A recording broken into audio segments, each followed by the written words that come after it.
नमस्कार, मेरा नाम है सौम्या खान और आप देख रहे हैं इंडिया डेली का डिजिटल प्लेटफॉर्म। पंजाब की सियासत और गैंगस्टर नेटवर्क के बीच बढ़ती कड़ियां एक बार फिर सुर्खियों में है और इस बार मामला जुड़ा है पूर्व उप मुख्यमंत्री और गुरदासपुर से कांग्रेस सांसद सुखजिंदर सिंह रंधावा से, जिन्होंने एक चौंकाने वाला दावा करते हुए कहा कि उनके बेटे उदयवर सिंह रंधावा की जान को खतरा है।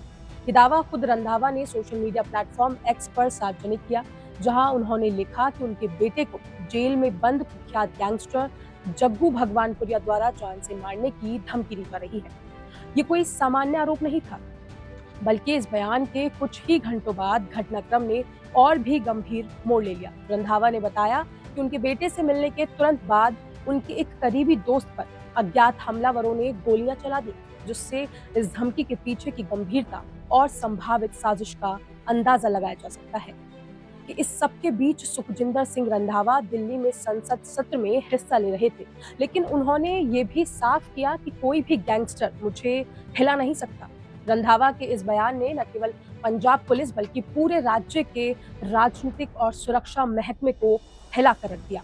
इसके तुरंत बाद पंजाब पुलिस ने तेजी दिखाते हुए 24 घंटे के भीतर इस धमकी के सिलसिले में एक बड़ी गिरफ्तारी की। अमृतसर से पकड़े गए आरोपी की पहचान फिलहाल गोपनीय रखी गई है, लेकिन पुलिस के मुताबिक ये व्यक्ति सोशल मीडिया के माध्यम से रंधावा के बेटे को धमकी देने की गतिविधियों में संलिप्त था। इस गिरफ्तारी को पुलिस की एक बड़ी सफलता बताया जा रहा है, क्योंकि ये केवल धमकी देने की घटना तक सीमित नहीं है, बल्कि इसके पीछे एक गहरी आपराधिक साजिश और संभावित गैंग नेटवर्क की मौजूदगी की ओर इशारा करता है।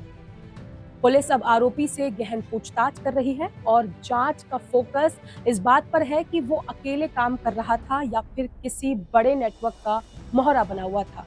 क्या उसके संबंध सीधे सीधे जग्गू भगवानपुरिया या उसके गैंग से है? क्या ये धमकी रंधावा के किसी राजनीतिक स्टैंड या निजी दुश्मनी का नतीजा है, या फिर ये केवल गैंग के प्रभाव को दिखाने का एक प्रयास था, एक नाकाम कोशिश थी? ये घटना न सिर्फ रंधावा परिवार की सुरक्षा के लिए चिंता का विषय है, बल्कि इसने एक बार फिर ये साफ कर दिया है, ये उजागर कर दिया है कि पंजाब में गैंगस्टर किस तरह राजनीतिक दायरे में भी सेंध लगा रही है। ये पहली बार नहीं है जब किसी नेता या उनके परिवार को गैंगस्टरों से जान से मारने की धमकी मिली हो, लेकिन जब मामला एक सांसद और पूर्व उप मुख्यमंत्री जैसे वरिष्ठ नेता का हो, तो ये सिर्फ एक व्यक्तिगत खतरा नहीं है, बल्कि पूरे राज्य की सुरक्षा व्यवस्था और लोकतांत्रिक प्रक्रिया पर एक सीधा हमला बन जाता है। जिस तरह से गैंगस्टर जग्गू भगवानपुरिया का नाम सामने आया है, वो कोई नया नाम नहीं है।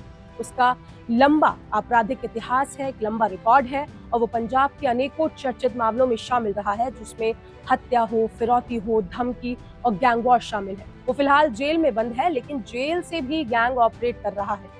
ये बात अपने आप में चौंकाने वाली है। इस बीच अमृतसर में जिस आरोपी की गिरफ्तारी हुई है, उससे पूछताछ के दौरान कई महत्वपूर्ण खुलासे होने की संभावना जताई जा रही है। पुलिस ये भी पता लगाने में जुटी है कि सोशल मीडिया प्लेटफॉर्म का इस्तेमाल धमकी देने के लिए कैसे किया गया और कहीं ये साइबर क्राइम रैकेट की बड़ी साजिश का हिस्सा तो नहीं है। पुलिस इस एंगल पे भी जांच कर रही है। शुरुआती जांच में सामने आया कि धमकी देने वाले ने बेहद सावधानी से काम किया ताकि उसकी पहचान जो है वो भी छुपी रहे, लेकिन पंजाब पुलिस की साइबर सेल और इंटेलिजेंस यूनिट ने मिलकर डिजिटल फुटप्रिंट को ट्रैक किया और उसे पकड़ने में सफलता हासिल कर ली है। इस पूरी घटना ने पंजाब की राजनीति में हलचल मचाकर रख दी है। कांग्रेस पार्टी ने इस मामले में सख्त रुख अपनाते हुए पंजाब सरकार से मांग की है कि रंधावा और उनके परिवार को विशेष सुरक्षा दी जाए और इस पूरे मामले की निष्पक्ष जांच सुनिश्चित की जाए। वहीं आम जनता के बीच भी इस खबर से बेचैनी बढ़ गई है, क्योंकि अगर एक सांसद का बेटा भी सुरक्षित नहीं है, तो आम नागरिकों की सुरक्षा को लेकर गंभीर सवाल उठना लाजमी है। इसके अलावा इस घटना से ये भी साफ हो गया है कि जेलों के भीतर से ही गैंगस्टर न केवल अपना नेटवर्क चला रहे हैं, बल्कि राजनीतिक परिवारों तक को निशाना बनाने में लगे हुए हैं। ये स्थिति प्रशासन और सरकार दोनों के लिए काफी चुनौतीपूर्ण है। अब पूरे प्रदेश की निगाहें पुलिस जांच और आरोपी की पूछताछ पर टिकी है। क्या ये मामला केवल एक इकलौते धमकी देने वाले तक सीमित है, या फिर इसके पीछे कोई संगठित साजिश है? क्या किसी राजनीतिक विरोधी द्वारा इस धमकी को प्रायोजित किया गया है, या फिर ये केवल अपराध जगत की सत्ता को और भय दिखाने की एक प्लानिंग है, एक रणनीति है? ये तमाम सवाल आने वाले दिनों में जवाब मांगेंगे और पंजाब पुलिस पर ये दबाव रहेगा कि वो इस केस को केवल गिरफ्तारी तक सीमित ना रखे, बल्कि इस पूरे नेटवर्क को बेनकाब करे अगर अब भी राज्य और केंद्र की एजेंसियां इस बढ़ते गैंग कल्चर को रोकने के लिए मिलकर कदम नहीं उठाती तो वो दिन दूर नहीं है जब राजनीति और अपराध के बीच की रेखा पूरी तरह धुंधली हो जाएगी। सुखजिंदर सिंह रंधावा का ये मामला सिर्फ एक चेतावनी नहीं है, बल्कि ये एक ऐसी सच्चाई है जिसे नजरअंदाज नहीं किया जा सकता। अब वक्त आ गया है कि कानून के हाथ और लंबे किए जाएं, ताकि अपराधियों को ये एहसास हो जाए कि वो किसी भी हाल में कानून से ऊपर नहीं हो सकते।